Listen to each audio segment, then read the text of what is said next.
이제부터는 좀 그 분석의 결론 그리고 여러분에게 제안드리고 싶은 사항들에 대해서 말씀드리겠습니다.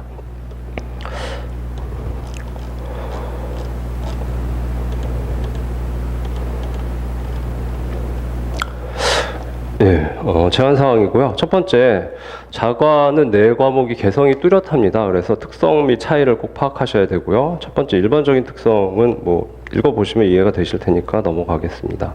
두 번째는 과목별로 난이도를 조정하는 방식이 차이가 있습니다. 그 부분을 이해하셔야 되는데, 물리하고 화학의 경우는 계산 문제가 주이기 때문에 계산 문제, 계산 스텝들이 추가되면 굉장히 어려워집니다. 쉬운 계산이라도 좀 여러 계산 스텝이 추가되면 틀리기가 쉽고, 그다음에 풀이 시간이 증가하면서 난이도 증가와 풀이 시간 증가에 의해서 복합적으로 난이도가 증가하는 패턴을 보이고 있습니다.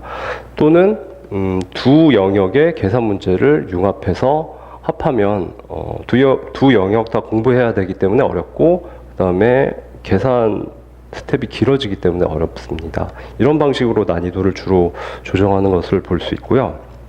생물의 경우는 전혀 다른데 이제 범위가 넓기 때문에 지역적인 문제를 상당수 출제를 합니다. 아까 NT 문제들 보셨겠지만, 그래서 이렇게 핵심적인 영역을 벗어나는 문제들 많이 출제해서 NT 문제들이 많아지면 난이도가 높아지겠죠. 그래서 물리화학의 난이도를 높이는 방법하고 생물학의 난이도를 높이는 방법은 다르다는 것을 이해하셔야 되고요. 지학의 경우는 워낙 난이도 변동도 적습니다. 근데 최근에 좀 새로운 시각에서 문제를 기술하거나 같은 내용인데 좀 다른 도형이나 그래프를 이용하는 문제들이 이제 등장하고 있다고 합니다. 오랫동안 그 지학은 좋은 점수를 받을 수 있는 과목이었기 때문에 이런 부분은 주의를 하셔야 될 것 같고요. 다음 난이도 변동을 이해하기 위해서 그린 그래프고요. 얘는 정량적인 그래프가 아니고 이제 직관적으로 이해하시도록 그린 그래프고요. 지학을 보시면 난이도가 낮고 변동폭도 낮고요. 생물은 약간 난이도가 높고 변동폭이 약간 커졌습니다. 근데 말씀드린 대로 NT 문제들을 상당수 출제해서 고득점을 방지하고 있고요. 그다음에 NT 문제는 난이도를 평가하기가 좀 어려울 정도입니다. 그래서 굉장히 난이도가 높다고 생각하셔야 되고요.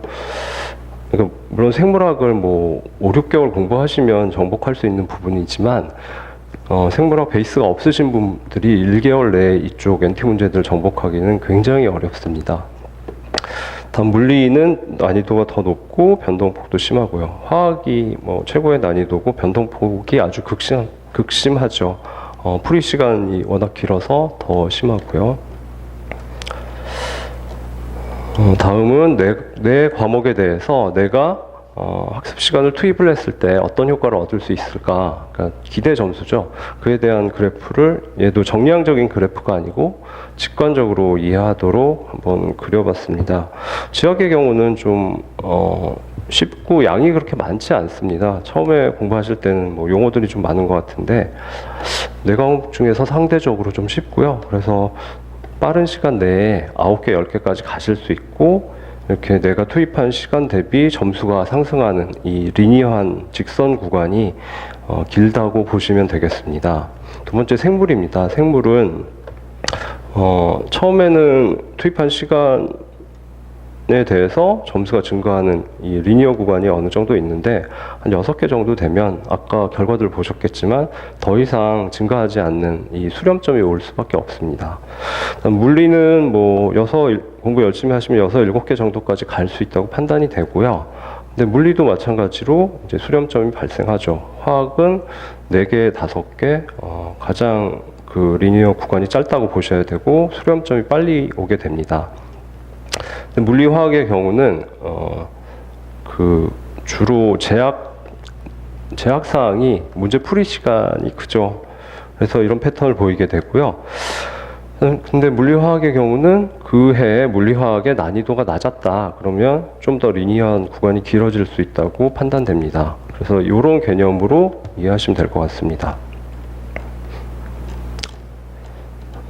다음은 방금까지 말씀드린 것을 종합을 해보면 이런 패턴이 될 것 같습니다. 네 과목에 대해서 이제 핵심적이고 중요한 부분을 집중적으로 반복해서 공부했을 때 얻으실 수 있는 점수는 이런 파란색 부분이 될 것 같고요. 근데 자과에서 꼭 고득점을 해야 되겠다, 해야만 한다는 경우에는 이 위쪽 추가 득점 부분을 생각해 보실 수가 있는데, 이 생물하고 물리화학은 약간 차이가 있다고 보입니다. 그래서 생물은 NT 문제들 때문에 베이스가 없으신 분들은 시간을 많이 투입해도 이쪽을 정복하시기 어렵다고 생각이 되고요. 물리화학의 경우는 제약이 풀이 시간이 주이기 때문에 베이스가 없으신 분들도 좀 열심히 하시면 뭐 굉장히 힘들지만 이쪽에서 물리 같은 경우는 좀 추가 득점을 할 수 있다고 생각이 됩니다. 그래서 이쪽 추가 득점 영역하고 이쪽 추가 득점 영역은 성격이 다르다는 거 이해하시면 되겠습니다. 그다음에 전공 과목별로 주력 과목을 한번 생각을 해봤습니다. 2개 이상 주력 과목이 필요한 걸로 생각이 되는데 현실적으로 기출문제를 분석해보니까 그건 불가능한 것 같고요. 1차 주력 과목으로 일반적인 상황에서는 1차 주력 과목으로 지학을 선택을 해서 거의 만점을 맞으시고 2차 주력 과목으로 그 득점 목표를 낮춰서 생물, 물리 2개를 선택하시고 화학은 방어적으로 접근하시는 게 맞다라는 게 제 결론입니다. 근데 주의하실 것은 한 과목이라도 포기하시면 안 됩니다. 화학도 굉장히 어렵게 나온 해가 있었고 생물도 마찬가지로 2012년에 굉장히 어렵게 나왔고 물리도 한 해에 굉장히 어렵게 나오진 않았지만 한 3년 정도 좀 난이도가 어느 정도 있게 나왔는데 물리도 난이도가 높으면 그렇게 만만하지 않습니다.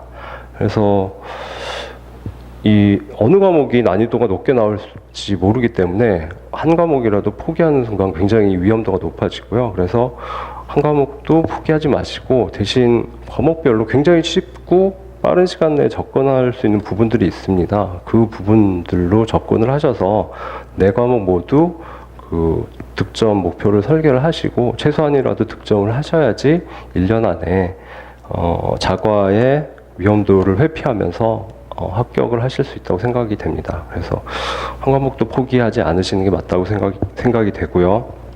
그다음에 전공자군별로 주력 과목을 보시면 비전공자의 경우는 아까 말씀드린 대로입니다. 지학 전공자는 뭐 거의 동일하고요. 그다음에 생물 전공자군하고 물리 전공자군이 좀 유리하실 것 같은데 생물 전공자군은 1차로 생물 지학 2개를 잡으시면 될 것 같습니다. 그리고 2차로 물리 잡고 화학은 방어. 물리 전공자군도 1차 주력 과목으로 물리하고 지학을 잡으시면 되고 그다음에 생물을 2차로 잡으시고 화학은 방어 하시면 될 것 같습니다. 화학 전공자군은 사실 좀 어떻게 해야 될지 잘 모르겠습니다. 제가 주 전공이 화학인데 저도 화학이 워낙 그 난이도가 변동이 심하고 위험도가 높아서 개인별로 판단하셔야 될 것 같고요. 근데 한 가지 말씀드리고 싶은 거는 화학을 주력 과목으로 선택하실 때는 위험도가 굉장히 높다는 것을 좀 생각하시고 좀 깊이 생각하셔야 될 것 같습니다. 예. 그리고 한 가지 더 공대 출신이신 분들은 물리를 잘하시는 경우가 많고 화학도 같이 잘하시는 경우가 많은데 생소한 생물 지학은 놔두고 물리화학에 집중하겠어 이런 결정을 하시진 않겠지만 그런 경우 굉장히 위험하다는 거 좀 기억하셨으면 좋겠습니다. 그래서 생물하고 지학 중에 좀 주력 과목을 선택을 하시도록 좀 고려를 하셔야 될 것 같습니다. 자신만의 자과 전략을 도출할 건 너무 당연한 얘기고 빠른 시간 내에 도출하셔야 됩니다. 그다음에 실전에서 문제 푸는 순서는 이건 다 아시겠지만 주력 과목하고 관계없이 이제 비계산 문제인 지학하고 생물을 먼저 푸셔야 됩니다. 2개 중에 자신 있는 것부터 풀어서 2 과목을 푸시고 그 다음에 계산 과목인 물리, 화학을 푸시는데 화학은 아무래도 맨 마지막에 푸시는 게 좋겠습니다. 풀이 시간은 대충 생물하고 지학을 풀이해보면 약 20분 정도 소요됩니다. 근데 공부를 좀 많이 하시면 15분까지 단축 가능하다고 생각되고요. 물리는 15분, 20분 예상되고 나머지 시간을 화학에 투입하는 패턴이 될 것 같습니다. 그럼 과목별 학습 방법을 말씀드리면 지학의 경우는 아까 말씀드렸지만 하여튼 최선을 다해서 열심히 하시고 강의 들은 것보다 더 꼼꼼하게 공부를 하시는 게 좋습니다. 생물은 아까 말씀드린 내용하고 거의 같습니다. 그래서 NT는 좀 피하시고 좀 5개, 6개 정도에 집중하시는 게 맞고요. 근데 뭐 6개라고 말씀을 드리는데 그러니까 생물은 핵심적인 부분, 그다음에 기출에서 중요한 부분들에 대해서 집중적이고 반복적으로 학습을 하는 게 맞다고 생각이 되는데요. 그러면 제가 보기엔 6개까지 맞출 수 있다, 평균적으로. 근데 이거는 6개밖에 못 맞춘다는 얘기가 아니고 2019년 같이 좀 그 NT 문제들도 좀 쉬운 해 또는 아예 기출이 쉬운 해에는 7, 8개까지도 방금 말씀드린 학습 방법을 통해서 얻을 수 있기 때문에 그 정도 선까지 시간을 투입하고 목표 점수 달성하시고 욕심을 많이 내시지 않는 게 맞다라고 생각이 됩니다. 그다음에 물리하고 화학은 두 과목 모두 사고력이 좀 중요한 과목이라서 강의를 좀 수험 기간 이른 기간에 강의를 수강하시는 게 좋고요. 그다음에 두 과목 다 이론 공부하고 실제 계산 문제 풀이하고는 이론 공부 열심히 했는데 계산 문제가 잘 안 풀리는 경우가 있으실 겁니다. 그건 당연한 건데 계산 문제 푸는 스킬이 또 따로 연습이 트레이닝이 돼야 되거든요. 그래서 이론 공부하고 계산 문제 풀이 스킬 연습을 같이 하셔야 되고요. 근데 그 계산 문제 스킬도 굉장히 좀 휘발성이 강합니다. 그래서 많은 문제를 푸실 건 없고 문제 개수를 줄여서 좀 초반부터 주기적으로 반복적으로 스터디 같은 걸 이용하셔서 계산 문제들을 뭐 일주일에 10문제를 풀던가 이런 식으로 일정의 스케줄에 박아놓고 그걸 지키시는 게 좋습니다. 그리고 강의를 아까 일찍 들으라고 말씀드렸는데 사고력의 경우는 좀 시간이 지나면서 성숙하는 부분이 있기 때문에 그렇습니다. 화학, 물리는 좀 시간을 많이 투입하고 조금 높은 점수를 받을 수 있도록 노력하시는 게 좋을 것 같고요. 근데 화학은 네 과목 중 가장 좀 위험한 과목이기 때문에 적정 수준의 최소 득점 목표 설정하고 여기에 적합한 시간을 들이는 게 맞는 것 같습니다. 네 과목 전체에 대해서 목표 점수를 분산하고 화학은 좀 최소한의 시간만 투입해서 적정 점수만 맞는 것으로 하시는 것을 고려해 보시면 좋겠습니다. 예. 그다음에 좀 부가적인 부분인데요. 기출을 중요시할 것. 그러니까 기출 문제가 있고 일반적인 객관식 문제가 있는데 이 문제들을 내가 어떻게 이용할 것인가의 문제입니다. 근데 문제는 이론 공부를 했을 때 잘 이해가 안 되는 부분, 그 다음에 잘못 이해한 부분을 문제를 풀게 되면 고칠 수 있는 수정 기능이 있죠. 그리고 뭐 실전에서도 문제를 풀어야 되기 때문에 트레이닝이 되는 기능이 있고, 근데 기출은 일반적인 객관식 문제보다 더 중요한 기능을 갖고 있습니다. 당연하지만 이 시험은 무슨 시험이야, 어떤 성격이야를 파악하기 위해서는 기출들을 풀어봐야 되죠. 그래서 기출을 좀 많이 풀어보고 반복적으로 풀어보시게 되면 이 기출이 그 과목에 대한 가이드라인이나 맵의 역할을 하기 때문에 머릿속에 내가 이 과목을 이렇게 접근해서 이 영역들을 확보하고 이렇게 해결을 해야 되는구나 라는 그 역할을 해줍니다. 그래서 좀 기출 중시하고 초기에 좀 많이 풀어보시고 반복적으로 풀어보시기 바랍니다.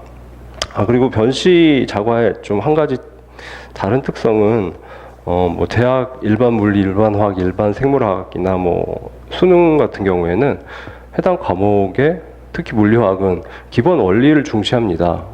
그건 그 학문을 좀 수준 있게 높은 수준까지 이해하기 위해서는 기본 원리에 대한 이해가 중요하기 때문에 그런 문제가 많이 출제되는 건 당연한 거고요.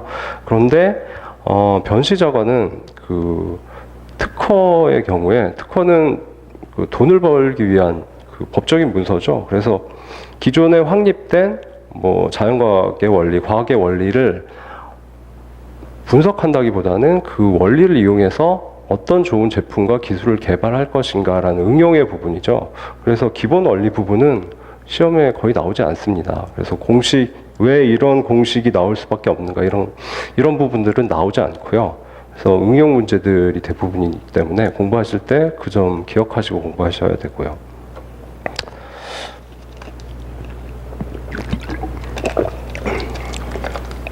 그리고 뭐 자과의 학습 순서는 기출에 해당하는 문제들을 좀 기출들을 푸시고 그 영역에 해당하는 문제들을 반복적으로 잘 학습을 하셔서 높은 수준까지 도달하신 다음에 좀 더 추가 점수를 받고 싶다 그러면 그 후에 영역을 조금 확장하시는 게 맞다고 생각이 됩니다.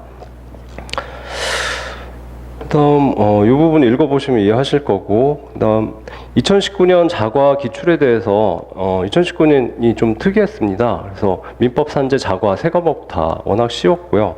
컷이 77.5까지 올라갔죠. 자과 네 과목이 다 역시 쉬웠습니다. 근데 이 상황을 보시고 뭐 앞으로는 자과들이 이 정도로 쉽게 나오지 않을까라고 예상하실 수도 있어서 말씀을 드리는데, 물론 그 산인공에서 뭐 고의적으로 그렇게 출제를 하고 앞으로도 그럴 수도 있겠죠. 근데 그렇지 않을 가능성도 있고, 그다음에 컷이 이렇게 높아지게 되면 이제 수험생의 점수가 정규 분포 곡선을 이루게 되는데 높은 쪽으로 편향되면 찌그러지면서 변별력 문제가 발생할 수밖에 없습니다. 그리고 또 한 가지는 지금 과락이 절대치로 40점으로 고정되어 있는데 뭐 컷이 80점 이상으로 올라간다. 그럼 과락 자체의 의미가 없어지기 때문에 그럼 과락 점수를 50점으로 올려야 되냐, 뭐 이런 고민들을 할 수밖에 없기 때문에 과연 산인공에서 고의적으로 이제 의도적으로 이렇게 진행을 하고 있는지는 좀 생각을 해봐야 될 것 같고요. 만약에 의도적이 아닌 거라면 다시 컷을 낮추기 위해서 노력할 가능성이 있다는 게 상식적인 판단이겠죠. 그래서 2020년부터는 자과가 상당히 어려워질 수도 있다. 그러니까 뭐 쉬워질 거다, 어려워질 거다, 그냥 쉽게 판단하지 마시고 좀 어려워질 상황에 대해서도 좀 고민을 하셔야 된다고 생각합니다. 지금까지 말씀드린 부분은 이제 정리하자면, 뭐 제가 말씀드린 게 무조건 정답일 수는 없고요. 근데 여러분들은 좀 빠른 시기에 자과 전략을 정교하게 수립을 하셔야 되기 때문에 거기에 도움이 되고자 제가 분석을 하고 제 결론들을 말씀드린 거고요. 그래서 각각 상황에 맞는 전략을 도출을 하시기 위한 재료로 사용하셨으면 좋겠습니다. 예, 여기까지가 일단 결론 및 제안 사항이었습니다.